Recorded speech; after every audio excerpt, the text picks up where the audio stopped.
Alright guys, this is the first part of a full build of Tamiya's upcoming H39 French Light Tank in 1/35 scale. So in this build, we're going to be adding armor texture as well as building parts of the lower suspension and other parts. This is a two-part build. Again, this is part one. I'm showing some of the sprue shots here, which are excellent, typical Tamiya. The kit is fantastic and I had a lot of fun building it, but of course I had to add some things for myself just to change it up a little bit. And I want to thank Fred Medell from Tamiya America for sending me out the kit for review and build. So I appreciate it, Fred. So let's get on with the build. All right, so to do my armor texturing, I get a lot of questions about how I do it. This is how I do my armor texturing. Just straight Mr. Surfacer 500, applied on the model by stippling it with a short bristled brush, in this case like an old AK brush that I cut down with an X-Acto blade just to make the bristles a little bit shorter. Now the key to doing this is to stipple the motion as much as possible and as quickly as possible to get the Mr. Surfacer to dry a bit and pull up and get very coarse and uneven. By moving around the whole model, working in one area, moving to another, allows you to create that unevenness that you want. This is really important when you're trying to create armor texture, and for me this technique works best. So for the next minute or so, I'm going to play some music and speed the video up just a little bit. This way I can just show more of the application of the armor texture.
Alright, so with the armor texture down on most of the parts, I'm going to stretch some sprue. So people are saying, why are you showing this for? Everybody knows how to stretch sprue. Yes, I know this, but some people do struggle with it, believe it or not. So when I stretch sprue, I make sure that I'm lighting it over a candle, and when it starts to droop and fall down, that's when I know it's ready to pull.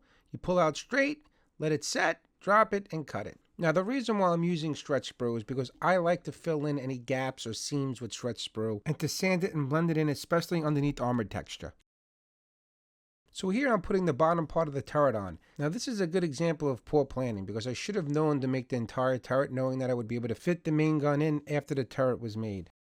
Now that the two halves are together, even though the top of the turret is textured, I'm going to apply some of the stretch sprue around the gap.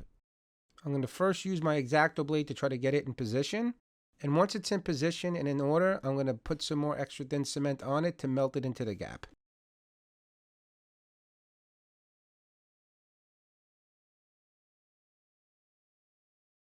By working in small sections, you apply more extra thin cement on top of the stretch sprue, which will then melt into the gap.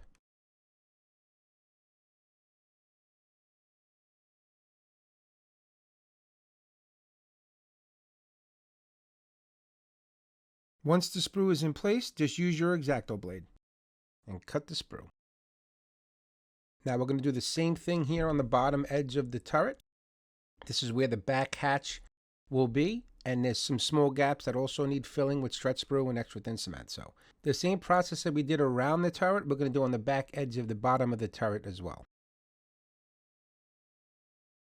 With the sprue totally dry, we're going to use a sharp X-Acto blade to scrape down that sprue, then use some various grits of sanding sticks to smooth it out. Here I went back to the X-Acto blade, which I will do from time to time until I get the smoothness that I'm looking for, but you do need to go back and forth between the X-Acto blade and different grits of sanding sticks. This way you can get that nice smooth transition.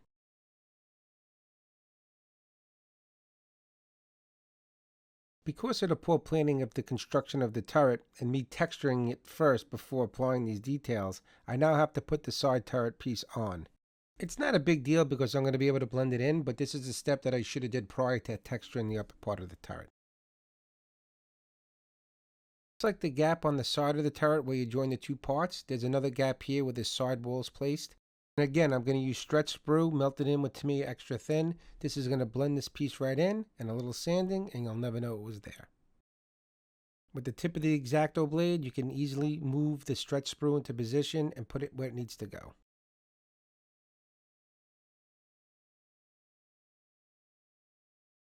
And once the sprue is where we want it, we put a little more extra thin cement on it to keep it in place.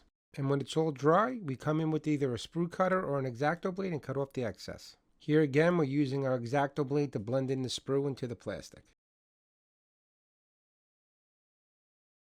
And here I'm assembling the front part of the mantlet just using a little bit of Tamiya Xtra Thin, trying to get this together without messing it up.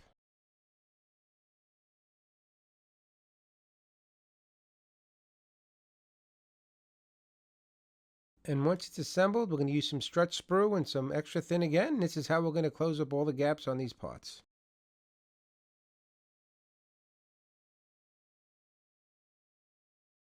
And just like before, with that sprue in place, we're going to use our X-Acto blade to make sure it's where we want it. And once it's where we want it, we're going to use some Xtra Thin so we can set it, and we're going to forget it for now. Alright, so now we're going to move on to the hatches on the rear deck. And for here, we're going to try to replace these grab handles. Totally out of scale, just a big block of plastic that just needs to be fixed and replaced. And using the grab handle that's already molded on, we're going to use our X-Acto blade to remove the edges. That's going to give us the guide of where we're going to do our little pilot holes for our drill bit to make these holes bigger. If you try to cut these off at one time and then try to do the holes on your own, it doesn't always work out. So I recommend just cutting off the edges of these grab handles and using your X-Acto blade to make these pilot holes. That way it's much easier to figure out where to make your drill marks. And using the appropriate size drill bit, we're going to drill in these holes so it's going to accept the metal grab handles that we'll be doing in part 2 of this build. We're going to remove the rest of this grab handle with the X-Acto blade. After we clean up the molded on grab handle, we are going to drill out more of the holes from the back side of the hatch. By doing this, we'll allow the metal grab handles to fit better.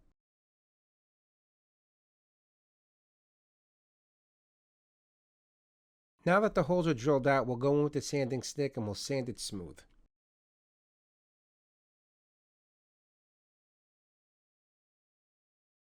In the same process that we did on the other hatch, we're going to do the same thing on the hatch that's attached to the hull. Using the molded on grab handle as a guide, we're going to make our pilot holes with the X-Acto blade by drilling it in slightly.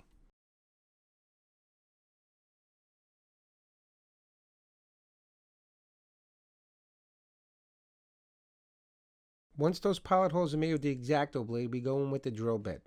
Again, the drill bit's going to be used to make the holes bigger, and we're going to drill slowly, not too hard so we don't affect or break the plastic.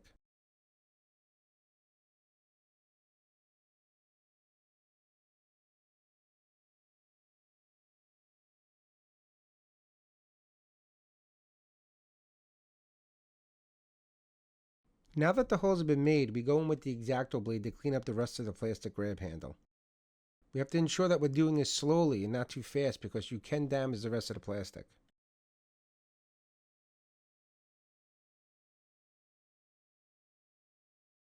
Alright, now we're going to move on to the lower hull. And there's a lot of ejector pin marks on the lower hull on this model. I originally went in and filled some of the holes in and I forgot to record it, but here's the second application of this. To fill these in, I'm using Tamiya Basic Putty thinned down with lacquer thinner. By thinning down the Tamiya Basic Putty, it allows you to be more precise with the application, and it will dry quickly. And this will allow us to apply multiple coats. And we're going to apply the same thing on the other side of the hull, making sure we apply multiple coats.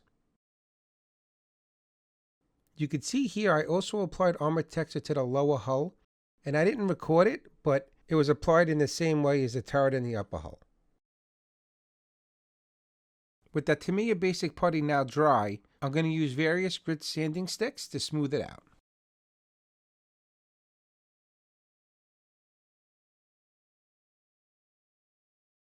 And once the sanding is done, I'll use a Q-tip dipped in lacquer thinner to clean up any of the dust debris that's left over from the Tamiya Basic putty. This will also ensure a nice clean surface for the upcoming suspension parts that will be added later.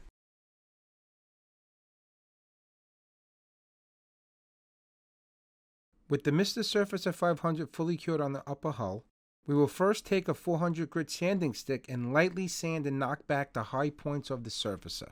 This will start to create the uneven look of the armored texture that we are aiming for.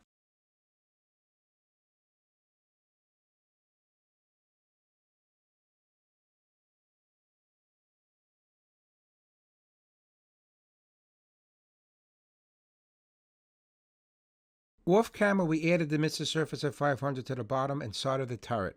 Once dry, we sand down the surfacer, but care must be taken, especially on the upper front of the turret, so not to sand or damage any of the raised detail.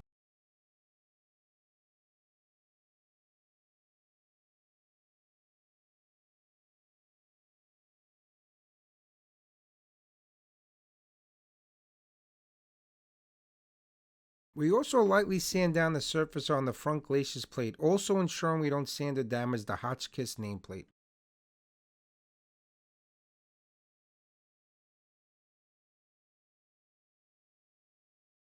The same light sanding is done to the back plate,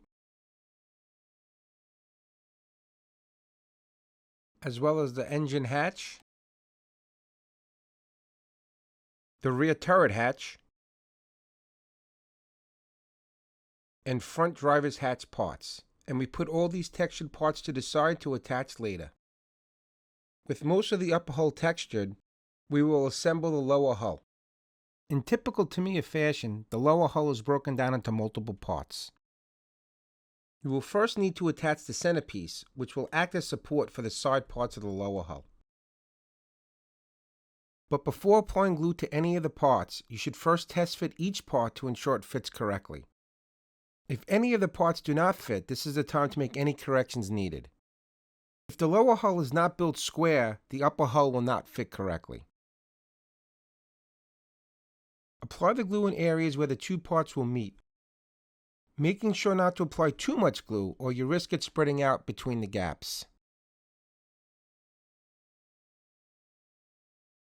Once the glue is applied, attach the side plate and hold it in place with a little bit of pressure until the glue begins to set and create a bond between the two parts.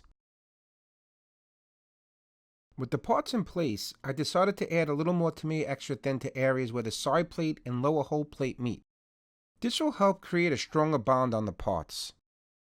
Tamiya Xtra Thin is actually designed to be applied directly to the part halves, but again, make sure not to apply too much or risk damaging the parts.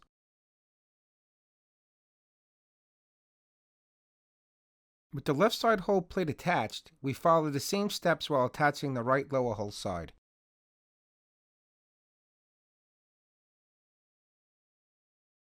Tamiya Xtra Thin dries quickly, so I will sometimes add multiple coats to ensure enough glue is on the part.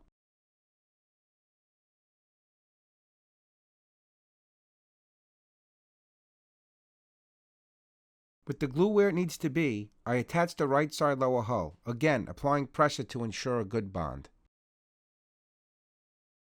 And applying more Tamiya Xtra Thin to the inside of the parts. With the lower hull sides attached to the lower hull plate, I test fit the upper hull to ensure it fits correctly. If there are any fit issues or if there's any gaps between the lower and upper hull, now is the time to make those adjustments.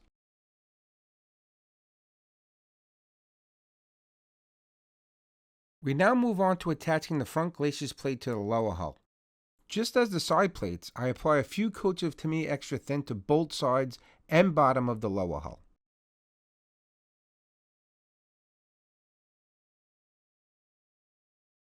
Once the glue is applied, I attach the front glacis plate, using some pressure to ensure a strong bond is made between the parts by also making sure the parts are fitting correctly.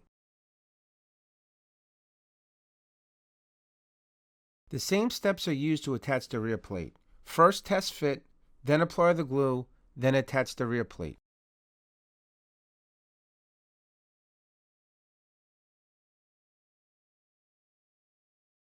Next, I attach the transmission covers to the lower hull. These parts were textured and sanded in the same way as the other textured areas. Using just a small amount of glue, these parts are then attached.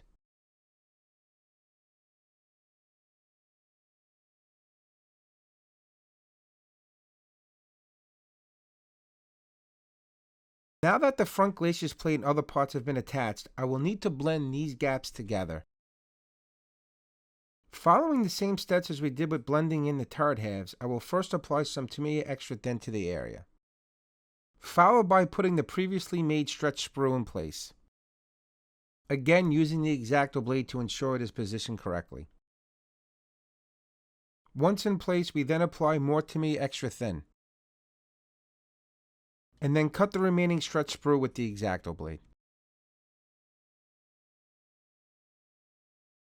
I then follow the same process for the other side, using Tamiya Xtra thin, applying the stretch sprue, and then going back in with the Tamiya Xtra thin to making sure it's set in place. There's a little more work to do when blending in the rear plate to the lower hull. Unlike the front glacis plate, the gap on the rear plate is much more prominent, so I will need to use a slightly larger diameter stretch sprue to fill in this area. We do the same steps to the other side, applying the extra thin glue, attaching the stretch sprue, then more glue to set it in place. There is also another gap on the lower area where the back plate and bottom of the lower hull meet. This will also need to be filled. And we do this on both sides. We now need to fill the gaps on the front of the glacis plate. This was completely casted over on the rear vehicle, so it is important to correct this area.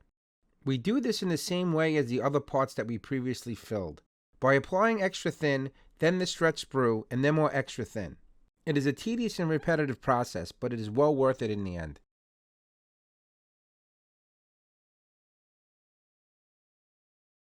Once the stretch sprue is completely dry, it is time to sand down the areas and blend them into the kit plastic. You can see in these pictures that by sanding and smoothing out the stretch sprue, you would never know that it wasn't part of the kit plastic. And again, in my opinion, the best way to fill gaps. Now that the stretch sprue is sanded and blended in, we return to the Mr. Surfacer 500 and reapply it to these areas. Again, we must stipple the Mr. Surfacer repeatedly to get the rough and uneven effect which occurs when the Mr. Surfacer begins to dry. Also remember to clean off the brush between areas in decanted lacquer thinner. It's always easier to work with a clean brush. With the Mr. Surfacer 500 completely dry, we again sand and blend in the armor texture into the previous layer. It doesn't need to be sanded perfectly. Actually, it's better if it's not, as it adds to the textured effect. Now that the application of the armor texture is complete, we can now add some more parts to the lower hull. As with all Tamiya armor kits, the dry sprockets will utilize polycaps, which will allow the sprockets to spin. This is always welcomed in my opinion because it will make attaching the link and lens tracks easier. Plus we can remove the sprockets and tracks later for painting. Here I'm attaching the shackle bases to the front of the glacis plate. The parts are keyed and can only be attached in the correct direction, so placement is easy. Next I apply the details to the rear plate. As with the shackle bases, these are also keyed, which again allows you to place them correctly.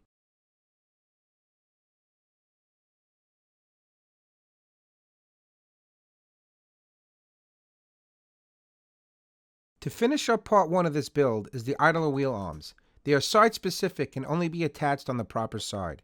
These two are keyed, which will keep the idler wheels in the proper positions when attaching the link and lens tracks.